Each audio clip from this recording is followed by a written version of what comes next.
সবাই ভালো আছেন তো? ইনশাআল্লাহ, আলহামদুলিল্লাহ। মুসাফির মানুষ, বেশিক্ষণ কথা বলবো না। বাকি কথা বলার আগে একটা আবেদন হলো, কথা যখন শ্রবণ করবে এই কানটা বন্ধ করে দিবে। কোন কানটা? এই যে কানটা, এই কানটা দিয়ে শুনবে। মনে থাকবে তো?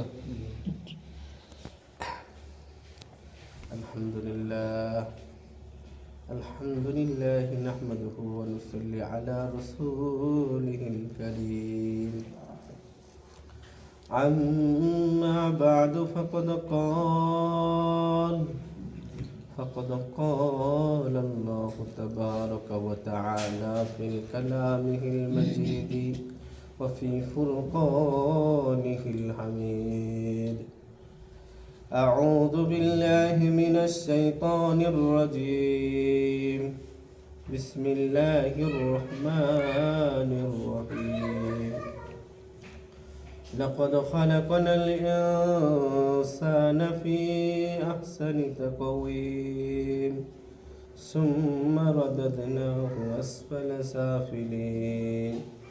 صدق الله مولانا العظيم وصدق رسوله النبي الكريم ونحن ذلك من الشاهدين والشاكرين. قال النبي صلى الله عليه وسلم: إن الله خلق آدم على صورته أو كما قال عليه الصلاة والسلام. بلغ العلا بكماله كشف الدجى بجماله حسنت جميع خصاله صلوا عليه وآله. সকলে দরুদ ইব্রাহিম পড়ি। اللهم صل على محمد وعلى آل محمد كما صليت على إبراهيم وعلى آل إبراهيم إنك حميد مجيد. اللهم بارك على محمد وعلى آل محمد كما باركت على إبراهيم وعلى آل إبراهيم إنك حميد مجيد. আলহামদুলিল্লাহ, মহান রব্বে কারিমের দরবারে লাখো কোটি শুকর সুজুদ, তিনি আমাদেরকে রজবের প্রথম জুমায় সবচাইতে শ্রেষ্ঠতম মাকাম, শ্রেষ্ঠতম জায়গা, দুনিয়া ও আসমানের ভিতরে দামি জায়গা যদি কোথাও খুঁজে পান, অনুসন্ধান করেন, তাহলে এই জায়গা, যেই জায়গার ভিতরে রবকে সিজদা দেওয়া হয়, এর থেকে দামি জায়গা খুঁজে পাবেন। সুবহানাল্লাহ বলবেন না? তাহলে বুঝেন, আল্লাহ তাআলা রজবের প্রথম জুমায় আমাদেরকে সেই দামি জায়গায় নিয়ে আসছেন। এই জন্য রব্বে কারিমের শুকরিয়া আদায় করা আমাদের দরকার কি দরকার নেই? বলুন না আলহামদুলিল্লাহ। আসেন বিস্তারিত আলোচনা করবো না, সংক্ষিপ্ত বলি। বলেন তো, দামি জিনিস কম দামি মানুষে খাইতে পারে? পারে? আছেন একজন দিন মজুর, তার মাসিক ইনকাম কত? যদি ক্যালকুলেশন করে দেখেন সর্বোচ্চ 15,000, এর থেকেও বেশি হইতে পারে। কিন্তু একজন চাকরিজীবী যিনি মাসে লাখ টাকার অধিক ইনকাম করে, বলেন তো বয়াল মাস এই মজুরের পক্ষে কয়দিন খাওয়া সম্ভব? আর যে চাকরিজীবী তার পক্ষে কয়দিন খাওয়া সম্ভব?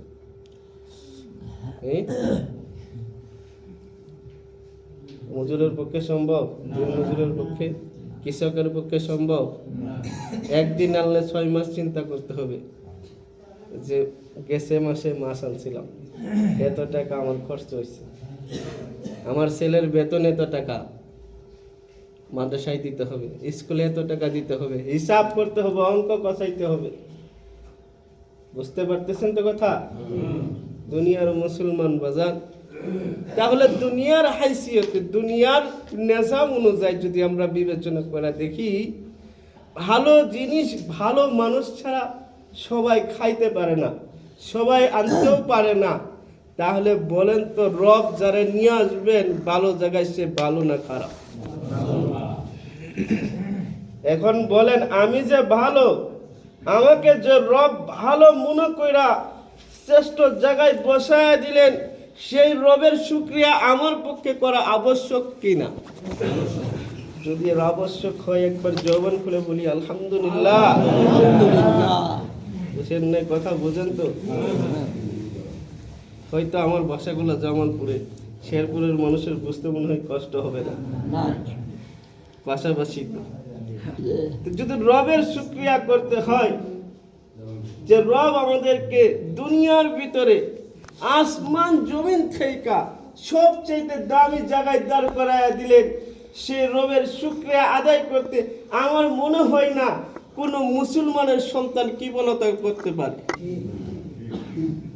কিন্তু বড় আফসোস, এই মুসলমানের সন্তান মুসলমানের ঘরে জন্মগ্রহণ করা, জুমার মসজিদে জুমার নামাজ আদায় কইরাও মন্দিরে কিভাবে যায়,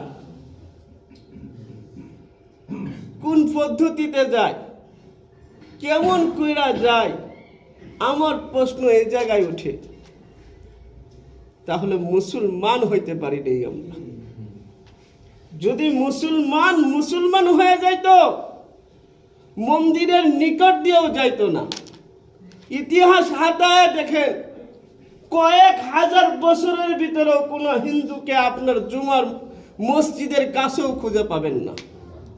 কোন হিন্দু আপনার সাথে জুমার এক ওয়াক্ত নামাজও পড়ে নেই, পাইছেন? হায় আফসোস এই জাতি পুরা কপালের জন্য, যে জাতি মুসলমানের ঘরে জন্মগ্রহণ করা হিন্দুর সাথে মিলাইয়া মূর্তি পূজা করে আর স্লোগান দেয় ধর্ম যার যার উৎসব সভা। এরকম বেহায়া জাতির জন্য আফসোস।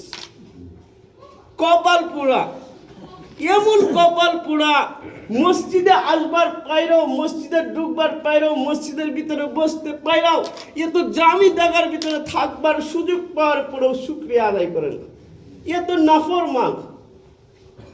এই জন্যই বলি দুস্থ বুজুর্গ ভাইও, শুকর তো সেই রবের করার দরকার, যিনি আসমান জমিনের ভিতরে 18,000 মাখলুকাত থেকে বাছাই করা আমার শ্রেষ্ঠ মনে করেছেন।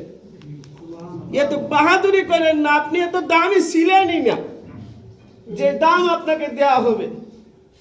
রব আপনাকে শ্রেষ্ঠত্ব বানাইছেন, এই জন্য আপনি শ্রেষ্ঠ। আল্লামা শেখ সাইদি রহমানুল্লাহ তাআলা গুলিস্তান নামক কিতাবের ভিতরে লেখে, আমাদের গুলিস্তান নাহমিয়ার ছাত্রদেরকে পড়ানো হয়, এই ভারতবর্ষে সবচাইতে নফসিয়াতের রোগ তো দুইটা থাকে। একটা হলো বাহ্যিক রোগ, যেটা ডাক্তারের কাছ থেকে আমরা চিকিৎসা করি, আর একটা রোগ থাকে কলবের রোগ, যেটার মাধ্যমে ঈমান তাজা হয়।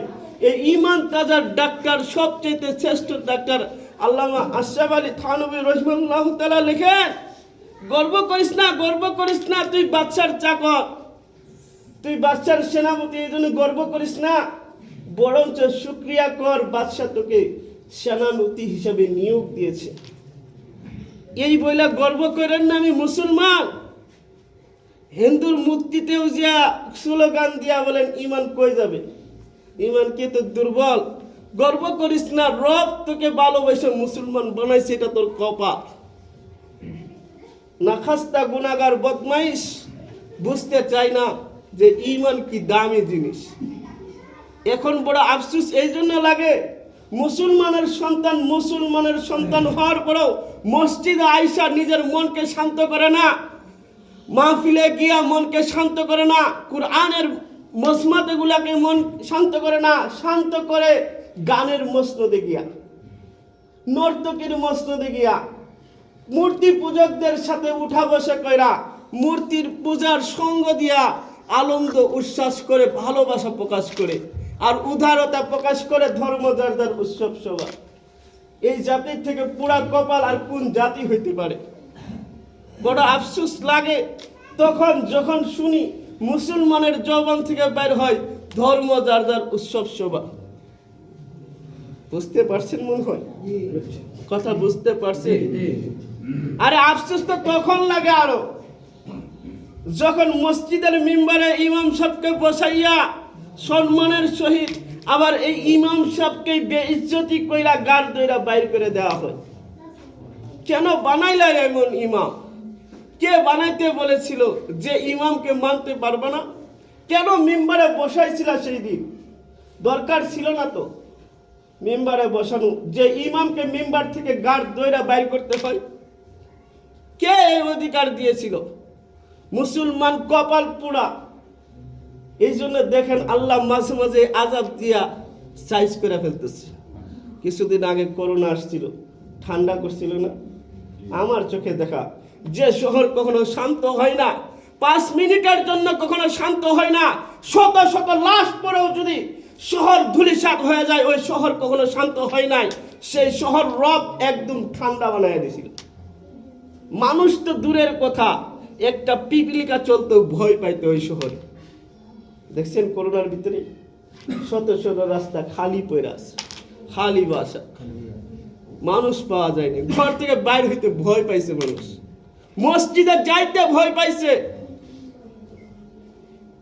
তারপরেও কি তোর মনে পড়ে না তোকে যাইতে হবে, যাইতে হবে, তোকে সাক্ষ্য দিতে হবে? কপাল পোড়া, রবের সামনে বেয়াদবি করস।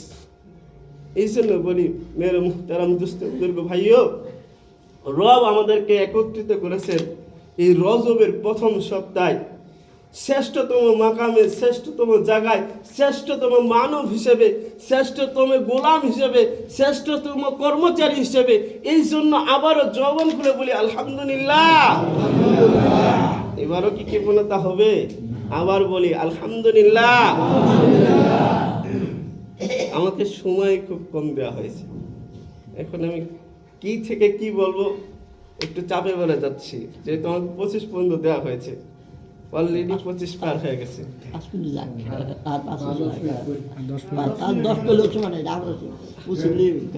আপনাদের ইজাজত আছে তো? আযাউল মুসলিম হারামু, মুসলমানকে কষ্ট দেওয়া হারাম। যদি কারো পক্ষে কষ্ট হয়ে যায় তাহলে মাফ করে দিবেন, তাহলে সামনে যাওয়া যায় না? জি ইনশাআল্লাহ, তাহলে সামনে চলি। পবিত্র কালামুল্লাহ মাজিদের একটা আয়াত কারিমা আপনাদেরকে শুনিয়েছিলাম। রব্বে কারিম বলতেছেন লাকাদ খালাকনাল ইনসানা ফি আহসানি তাকওয়িম। দুনিয়ার মানুষ, তুমি 18,000 মাখলুকাতকে খুঁজ করে দেখো, তলব করে দেখো, আসমান জমিনের ভিতরে তলব করে দেখো, আমি রব তোমার থেকে সুন্দর আকৃতি দিয়া কাউরেই বানাইনি। তোমার মনে হইতে পারে বনের হরিণী বড় সুন্দর, না না না, হরিণীর ভিতরে তুমি হারায় যাইতে পারো, সবুজ রঙের ভিতরে হারায় যাইতে পারো, বিভিন্ন পশু পাখি দেখা তোমার কাছে সুন্দর মনে হইতে পারে, আসমান দেখা সুন্দর মনে হইতে পারে, জমিন দেখা সুন্দর মনে হইতে পারে, পাহাড় দেখা সুন্দর মনে হইতে পারে, সাগর দেখা সুন্দর মনে হইতে পারে, পাখি দেখা সুন্দর মনে হইতে পারে।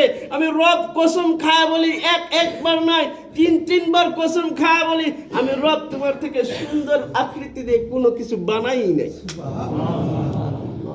এখন আফসোস হইল এই জাতির জন্য, যে জাতিকে সুন্দর আকৃতি দিয়ে বানাইছে, সেই জাতি যদি সেই রবের গোলামি না কইরা, সেই রবের সামনে সিজদা না দিয়া মানব নামক হাইওয়ানের সামনে সিজদা দেয়, এর থেকে বড় আফসোস কি হইতে পারে?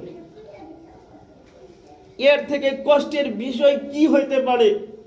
অথচ রব ডাক দিয়ে বলেন আলাম আহাদ ইলাইকুম ইয়া বানি আদম, হে বানি আদম, আমি কি তোমাদের সাথে ওয়াদা করি নাই, তোমাদের কাছ থেকে ওয়াদা করি নাই আল্লাহ তা'বুদুশ শাইতান, দুনিয়ায় যতদিন থাকবা শয়তানের ইবাদত করবে না, শয়তানের ইবাদত করবে না। আমি কি তোমাদের সাথে এই ওয়াদা করি নাই? তারপরেও মানুষ কিভাবে মূর্তির সামনে মাথা নত করে? আরে পুরা কপাল, ওরা তো কোরআন পড়ে নাই, বুঝে নাই, এই জন্য নত করে। তুমি তো মুসলমানের সন্তান, কোরআন পড়েছো, কোরআনের খবর তুমি জানো, আলেমদের সাথে তোমার সম্পর্কে ভালো, তারপরও কেমনে মূর্তির সামনে গিয়ে মাথা নত করো? এরকম মানুষ আছে? হ্যাঁ, মসজিদেও আসে, মন্দিরে যাও, আসে এরকম? হ্যাঁ, ইলেকশন আসলে দেখবেন, ইলেকশন আসলে দেখবেন আগে আগে এসে পড়ছে মসজিদ। ভাই সব আইসাই প্রথম ডাক দিবে, আমরা সবাই জুমার বয়ানের পরে বসবো, আমাদের কথা আছে। ওই দিক দিয়ে ইমাম সাহেবের বয়ান স্টপ, উনি দাঁড়ায় গেছেন, পাওয়ার দেখায় আগেই বলতেছেন ভাই সব বসবেন। তার একজনের পাশ থেকে কায়দায় বলতেছে যা বলার এখনই বলে ফেলা, নামাজ শেষ হলে খুঁজে পাবেন না। মিথ্যা কথা বলতেছি, জামালপুর থেকে মিথ্যা কথা বলার জন্য আসেনি। তো উনি চিন্তা করলো তো আমার যদি চইলা জায়গা তো নেতাগিরি তো এখানে স্টপ, আমার কথা তার কেউ শুনবো না। তো হুজুর আপনি যদি একটু 5 মিনিট সময় দিতেন। তা আচ্ছা বলেন। আমরাও তাবেদারি হয়ে গেছি, দুনিয়ার তাবেদারি, দুনিয়াকে ভালোবাসি। হ্যাঁ, আফসোস কিছু আলেম আছে দুনিয়াকে ভালোবাসার জন্য নেতাকে বড় বানায়া দেয়। নেতার ভিতরে সুন্নাত থাক না থাক দেখার দরকার নেই। ওই যে কিছুদিন পরে হালুয়া রুটি পাওয়া যাবে, যে বুঝেন নাই? কোন সাহসে ইমামের সামনে দাঁড়াইলো? কে এই শিক্ষা দিয়েছিল?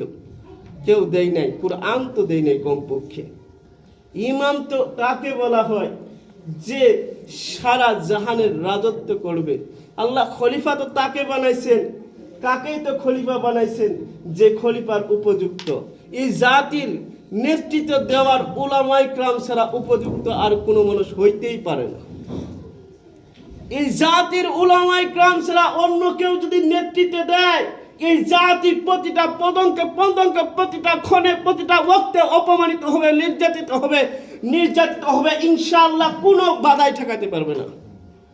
কারণ যাদেরকেই বসাবেন তারাই শুকুর। আর এই জাতিকে যদি সম্মানিত করতে চান, এই জাতিকে তার নির্দিষ্ট জায়গায় বসাইতে চান, অবশ্যই আলেমের সঙ্গ দিতে হবে। আলেমের ঘাড় ধরে নামায়া হুজুর সুজা কইরা আপনি কুরআন খুঁজে পাবেন না, রবকে খুঁজে পাবেন না, কমপক্ষে রবের জান্নাত পাবেন না। যার জান্নাত দরকার নাই তার জন্য আলেমের খেদমত করার কোনো দরকার নেই। কথা বুঝতেছেন তো নাকি সন্দেহ আছে আমার কথার ভিতরে? সন্দেহ নাই তো? তাই বলতেছিলাম মেরে দোস্ত বুজুর্গ ভাইও কঠিন কায়দায় কঠিনভাবে আটকায়া দেয়, পুরা কপাল। মসজিদে তো মুসল্লিদেরকে স্টপ করে ইমাম সাহেবরে বসে 5 মিনিট 10 মিনিট বয়ান করলই, এখন আবার মন্দিরে চলে গেছে। যায় কি যায় না? এই এলাকায় এরকম নেতা নাই, বিশেষ করে শেরপুরে মনে হয় এরকম কোনো নেতা নাই যে মসজিদেও যায় মন্দিরে যায়। আছে? এদের সঙ্গ আপনারাই দিয়েছেন, এদের দল আপনারাই ভারী করেছেন। না হয়তো এরা জমিনে কুরআন ধ্বংস করার পায়তারা করতে পারতো না, আলেমের হাতে শিরকল পরাইতে পারতো না, আলেমকে বেইজ্জতি করে জমিনের ভিতরে ঢুকতে পারতো না। এরা এরকম জুলুম এরা 15 বছর 17 বছর করতে পারতো না যদি আমরা এদের সঙ্গ না দিতাম। আমাদের বুকের পাঠা যদি সেই দিনই আমরা উঁচু করে দেখায় দিতাম, সেই দিনই যদি আমরা বুঝাই দিতাম দিনের জন্য আমরা জান কুরবান দিতে রাজি, একটা আলেমের গায়ে হাত দিতে পারবি না, তাহলে বাপের বেটা হয়ে সেদিন মসজিদে দাঁড়াইতেই পারতো না। কথা বলেন ঠিক নেবে? মুসলমান আল্লাহর গোলাম, এই যে কিছুক্ষণ আগে আপনার নেতা, আপনার আদর্শ, আপনার আইডিয়াল যিনি মসজিদের দাঁড়াইয়া কথা বললেন, আমাকে সামনেবার যদি ইলেকশনে পার করেন আপনাদের মসজিদের সামনে রাস্তা করে দিব, পুল করে দিব, ব্রিজ করে দিব, আপনাদের মসজিদের উন্নয়নের কাজে আমাকে ডাকলে আমি আসবো। ওই ব্যক্তি যায় মন্দিরে কি বলতেছে শুনবেন? হ্যাঁ, আপনারা যদি আমাকে পার করেন আপনাদের মন্দিরটারে আমি আরো সুন্দর করে নেতা। এরকম নেতা মনে হয় শেরপুরে নেই, আছে? এই জন্যই বলি কপাল পোড়া। এই কপাল পোড়া জাতির একটাই উদ্দেশ্য, একটাই লক্ষ্য, এই জাতি অলরেডি কুরআন থেকে দূরে সরে গেছে। এই জন্য এই জাতি তার নিজের জাতকে চিনে না, নিজের আদর্শকে চিনে না। এই জাতি তার আদর্শের উপরে, তার মাকামের উপরে নাই। যদি মাকামের উপরে থাকতো, আদর্শের উপরে থাকতো, তো আসমানের পাখি আয়সা এই জাতিকে সালাম জানাইতো, জমিনের মাখলুকগুলা এই জাতিকে সালাম জানাইতো, সাগরে থাকা মাছ সালাম জানাইতো। কারণ এই জাতির থেকে সুন্দর কোনো জাতি আল্লাহ সৃষ্টি করেন নাই। শুধু তাই নয়, এই জাতির থেকে সুন্দর কোনো জাতি সৃষ্টি করে নাই, এতটুকু নয়, আল্লাহর রবের কাছে এই জাতির থেকে পছন্দনীয় কোনো জাতি আল্লাহ বানান নাই। আল্লাহ তাআলা একমাত্র জান্নাত এই জাতির জন্যই বানাইছে, এই মাখলুকের জন্যই বানিয়েছেন। বলবেন জান্নাতে আর কে যাবে মানুষ ছাড়া? আপনারা কি কেউ বলতে পারেন জান্নাতে আর কে যাবে মানুষ ছাড়া? হ্যাঁ, এই কথা বলা হয়েছে, গরু জান্নাতে যাবে। ওয়ায়াকুলুল কাফিরু ইয়া লাইতানি কুনতু তুরাবা। যেদিন বিচার দিবস কায়েম হয়ে যাবে, সমস্ত মানুষগুলোকে একত্রিত করে দাঁড় করাইয়া দিবে। যেদিন আসমানটা মাথার উপরে আইসা পড়বে, পরিপূর্ণ তাপ মানুষের মাথাকে টকবক করে দিবে, মগজগুল্লা ফুটন্ত পানির নেই চলতে থাকবে। দুনিয়ার মুসলমান বাজান গো, সেই দিন বড় কঠিন হয়ে যাবে, যেদিন মানুষ রোদের কারণে, তাপের কারণে তৃষ্ণার্ত হয়ে যাবে। দুনিয়ার মানুষ গো, শুধু সাধারণ মানুষ তৃষ্ণার্ত হবে না, সাধারণ মানুষ পেরেশান হবে না। বাবা আদম আলাইহিস সালাতু ওয়াস সালাম থেকে ঈসা আলাইহিস সালাতু ওয়াস সালাম পর্যন্ত পেরেশানে পড়ে যাবেন। শুধু সাধারণ পেরেশান নাই, দুনিয়ার পেরেশান তো শেষ হয়ে যায়, স্টপ হয়ে যায়, বন্ধ হয়ে যায়। কিন্তু সমস্ত পয়গম্বর সেই দিন এমন পেরেশানে পড়বেন, এমন কঠিন অবস্থার সম্মুখীন হবেন যে কিতাবের ভিতরে উল্লেখ আছে, সমস্ত পয়গম্বরের জবান দিয়ে সেই দিন অটোমেটিক বের হয়ে যাবে নাফসি। অটোমেটিক সেদিন সাক্ষ্য দিতে পারছে নাফসি। বাঁচায় নে রব, বাঁচায় নে, আজকের দিনটার থেকে বাঁচায় নে। সেই দিন আপনারও আসবে, সেই দিনের প্রস্তুতি আপনাকে আমাকে নিতে হবে। সেই দিন ফয়সালা হবে কে জান্নাতে কে জাহান্নামে। সেই দিন কি হবে? ফয়সালা হবে কে জান্নাতে কে জাহান্নামে। বলেন তো সেই দিন কোন গরু ছাগলের ফয়সালা হবে জাহান্নামে? হাঁস মুরগি, শেরপুরের ছাগলগুলো মনে হয় জাহান্নামে। গাছগুলা কি মনে হয় এরকম? রব ডাক দিয়া বলেন ওয়ায়াকুলুল কাফিরু ইয়া লাইতানি কুনতু তুরাবা। দুনিয়ার নেই সেই দিনও বিচার দিবস কায়েম করা হবে। দুনিয়ার বিচারটা যত সহজ হয়, টাকার কারণে পরিবর্তন হয়ে যায়, কলমের খুসায় মিথ্যা সাক্ষ্য হয়ে যায়। ম্যাজিস্ট্রেটের কলম পরিবর্তন হইতে পারে টাকার কারণে, লোভ লালসার কারণে, কিন্তু আমার রব এত ক্ষমতাবান, এত শক্তিবান, এত পাওয়ার শক্তিওয়ালা রব, এই রবের কলম কখনো পরিবর্তন হবে না। কুরআনের ভিতরে আরো বলা হয়, যারা পরিমাণ যে অপরাধী, আল্লাহ তাআলা ওই অপরাধী কেউ জাহান্নামের শাস্তি উপভোগ করাবেন। ইল্লা মাশাআল্লাহ, যদি মাফ করে দেন তো আলাদা কথা, মাপের উপরে কথা নাই। বুঝেন তো? বাবার কাছে অপরাধী সন্তান, বড় অপরাধ করেছে, বাবা বিশ্বাস করে তাকে সম্পদ দিয়েছিল, বৃদ্ধা বয়সে বুকের ভিতরে লাথি দিয়েছে, বুকে নেই নাই, 10 বছর বাবার চেহারাও দেখে নাই। এরকম সন্তান আছে আপনাদের শেরপুরে? বাবার সাথে ফোনে কথা কয় না, শাশুড়ির সাথে ফোনে কথা কয়, শ্বশুরের সাথে কথা কয়, শ্বশুরের সাথে দেখা করে, শ্বশুরের কাপড়ের খোঁজ রাখে, চিকিৎসার খোঁজ রাখে, থাকার আসবাবের খোঁজ রাখে। বাবা অন্ধকার কুটির ভিতরে শীতের কনকনে ঘুমাইতে পারে না, থরথর করে কাঁপা উঠে, রাতের রজনী যখন গভীর হয় চিৎকার দিয়া রবকে ডাক দেয়, বলে হাই রব, এমন সন্তান কেন জন্ম দিয়েছিলাম? আছে আছে শেরপুরে আছে এরকম সন্তান? এরকম কুলাঙ্গারও আছে দুনিয়ার বহু জায়গায়। কিন্তু একটা প্রশ্ন আপনার কাছে, এই কুলাঙ্গার যত অপরাধী করুক, যত জিতাই করুক, যত অপরাধের মালিকই হোক, এর জন্মদাতা কে? দুনিয়ার কোনো হাইসিয়তে, দুনিয়ার কোনো পেরেশানে পড়া কোনোদিন যদি বাবার পায়ের কদমের কাছে এসে পড়ে যায়, পায়ে হাত দিয়া বলে, ইয়া আবাতি, ইয়া আবাতি, হে আমার পিতা, আমি না বুঝা ভুল করেছি, আমি জানি নাই আপনার কদর, আমি বুঝি নাই আপনার কদর, হে পিতা এবার আপনি আমাকে মাফ করে দেন। আমার মনে হয় না শেরপুরের কোনো বাবা মাফ করবে।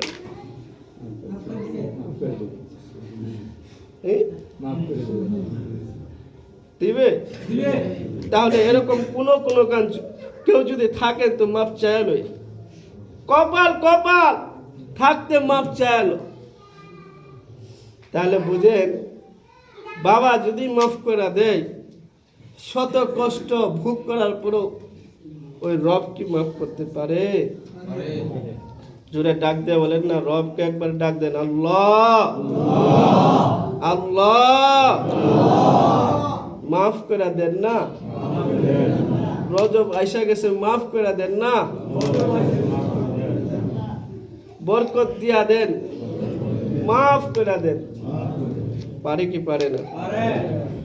মেরে মুহতারাম দোস্ত বুজুর্গ ভাইও, সেই দিন রবের সামনে দাঁড়াইয়া কোন গুনাহগার, কোন বদমাইশ যদি রবের কাছে মাপ চাই, সেদিন তো রব মাফ করবে না।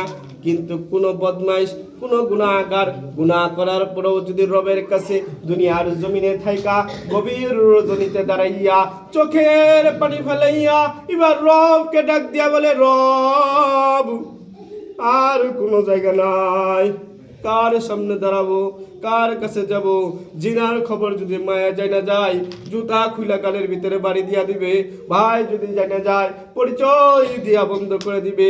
স্ত্রী যদি যায় না যায়, সংসার ছেড়ে চলে যাবে। সন্তান যদি যায় না যায়, পিতার পরিচয় বন্ধ করে দিবে। দুনিয়ার সবাই পর করে দিবে।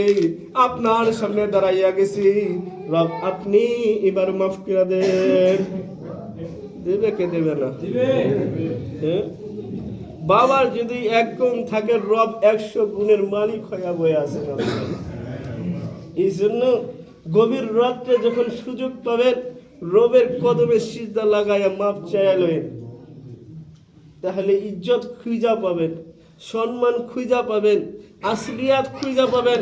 বলতেছিলাম এই জাতি তার আসলের উপরে নাই। যদি রাসূলের উপরে থাকতো, সাহাবীদের মতো দামি হয়ে যেত।